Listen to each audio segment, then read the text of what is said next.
Olá! Continuando nossa conversa sobre DBT e Snowflake. Bom, a gente já viu que o DBT é ele que orquestra as transformações, né? Hoje o foco é no instrumento principal, o Snowflake. Como é que a gente afina esse motor para ele rodar melhor com nossos projetos de BT? Acho que a nossa missão aqui é bem clara, né? Descobrir o que dá para fazer dentro do Snowflake mesmo, configurações, talvez umas decisões-chave, para deixar os fluxos de BT mais rápidos e, claro, gastando menos. O que o Snowflake oferece para, assim, turbinar o DBT? Essa é a pergunta central, né? Porque o DBT organiza tudo, mas quem executa mesmo, quem faz o trabalho pesado, é o Snowflake. E a boa notícia é que o Snowflake tem sim várias ferramentas ótimas que o DBT consegue aproveitar. Não é um ou outro, é a sintonia fina entre os dois. Podemos começar talvez pelo coração da coisa no Snowflake, que é o Virtual Warehouse. É ali que as queries do DBT rodam, né?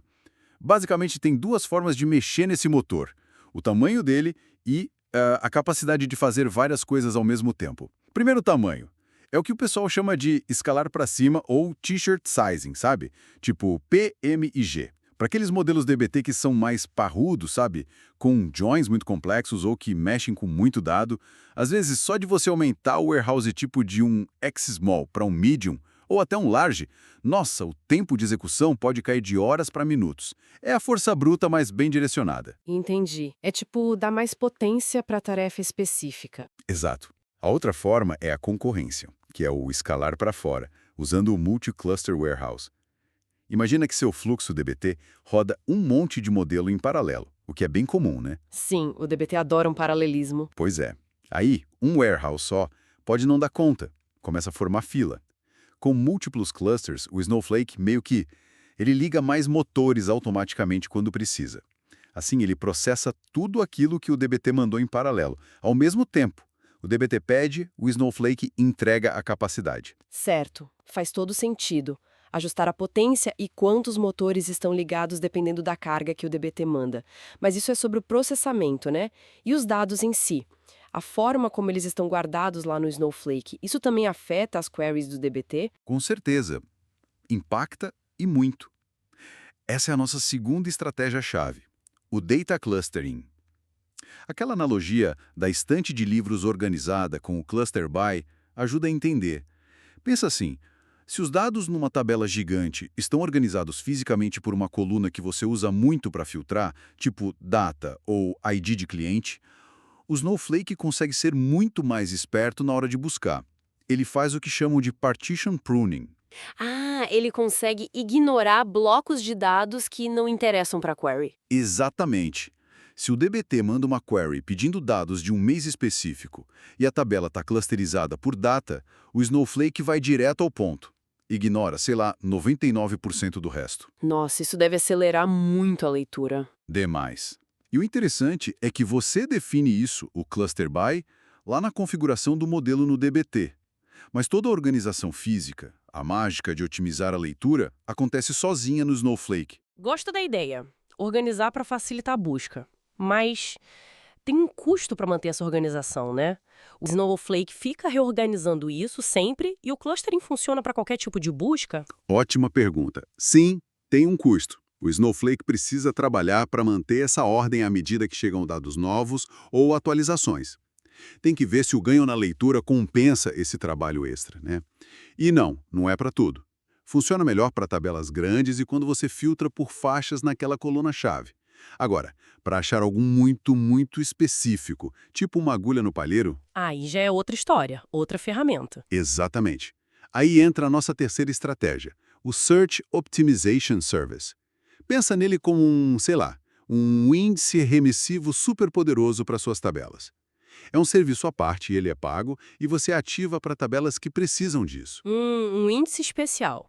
E o que ele faz na prática? Ele cria umas estruturas por baixo dos panos que são otimizadas para buscas pontuais. Aquelas do tipo, where coluna X igual a valor certinho. Consultas que talvez tivessem que varrer terabytes e levariam segundos, talvez minutos, com ele podem voltar em milissegundos. Uau! É, a decisão de ligar e pagar por isso é lá no Snowflake, claro. Mas quem se beneficia são as queries que o DBT eventualmente manda para essas tabelas. Entendi. Então temos ajustar o poder de fogo com os warehouses, organizar os dados com clustering para leituras em bloco e esse índice especial para buscas pontuais.